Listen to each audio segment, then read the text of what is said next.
Willie Revillame, bakit kaya pinatigil sa pagkanta ang batang contestant sa Wawawin? Sobrang makapigil nga ang nakaraang episode ng Wawawin kung saan biglang pinatigil ni Willie Revillame ang pagkanta ng isang contestant sa The Will to Win.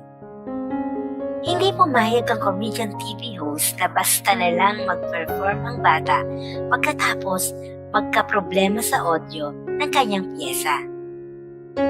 Biglang pumagitna si Willie sa stage at pinatigil ang performance ni Ada Leosala matapos niyang mapansin na hindi maganda ang ginamit nitong -1. Sandali, unfair sa kanya yan eh. Dapat tama ang pasok niyo ng music. Mali ang pasok niyo. Sorry Iya, kawawa tong batang to.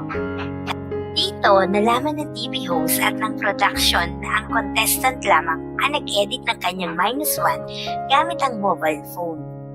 Bumilib naman si Willie kay Ada dahil ginawa raw nito ang lahat para maabot ang pangarap.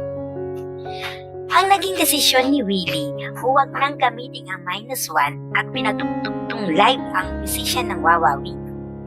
Palakpakan naman ng audience after ng performance ni Ada.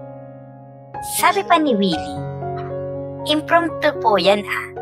Yun ay biglaan lang kasi itong batang ko, syempre wala naman pera pang edit. Sa cellphone lang.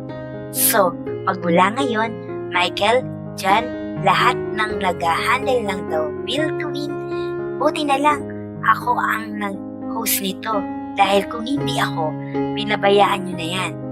Nakita mo lumabas yung galing? Ang mananalo sa nasabing talent show ay magwawagi ng house and lot, brand new car at 2 million pesos dito lang sa The Will to Win ng Wawawin.